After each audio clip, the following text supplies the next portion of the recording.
కూటమి నేతలకు ముఖ్యమంత్రి వైఎస్ జగన్మోహన్ రెడ్డి ఎంతో రుణపడ్డారు. వైసీపీ మరోసారి అధికారంలోకి వచ్చింది అంటే దానికి కూటమే కారణం.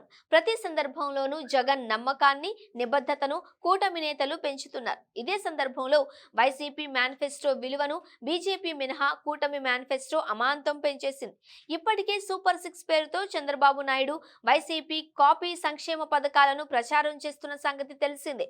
తాజాగా మరిన్ని పథకాలను చేర్చి జనసేన టీడీపీ మేనిఫెస్టో విడుదలైంది. ఇందులో బీజేపీ భాగస్వామ్యం కాకపోవడంతో ఆ మేనిఫెస్టోకు విలువ లేకుండా పోయింది. ఇదే సందర్భంలో వైసీపీ మేనిఫెస్టోకు టీడీపీ జనసేన మేనిఫెస్టో విలువ పెంచినట్లయింది.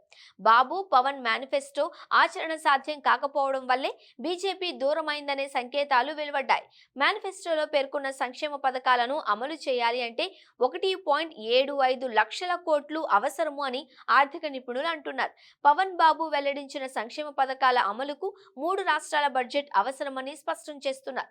దీంతో కూటమి మేనిఫెస్టో అమలయ్యేది లేదు, చచ్చేది లేదు. సామాన్య ప్రజానీకం సైతం అనుకుంటున్నారు.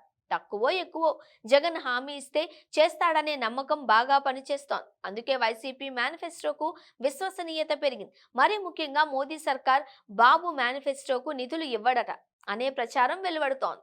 ఇక రాష్ట్ర ప్రయోజనాల కోసం బీజేపీతో పొత్తు పెట్టుకున్నామన్న బాబు పవన్ మాటలను ప్రజలు విశ్వసించడం లేదు. ఏపీలో తాజా పరిణామాలు జగన్ పై మరింత నమ్మకాన్ని పెంచుతున్నాయి.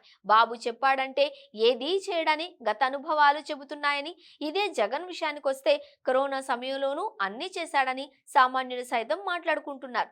జగన్ పై జనంలో నమ్మకం పెరగడానికి కూటమి వ్యవహరిస్తున్న తీరు తోడైంది. బాబు పవన్ ఉత్తుత్తి హామీలు ఇస్తున్నారని చర్చించుకునే పరిస్థితి వచ్చింది.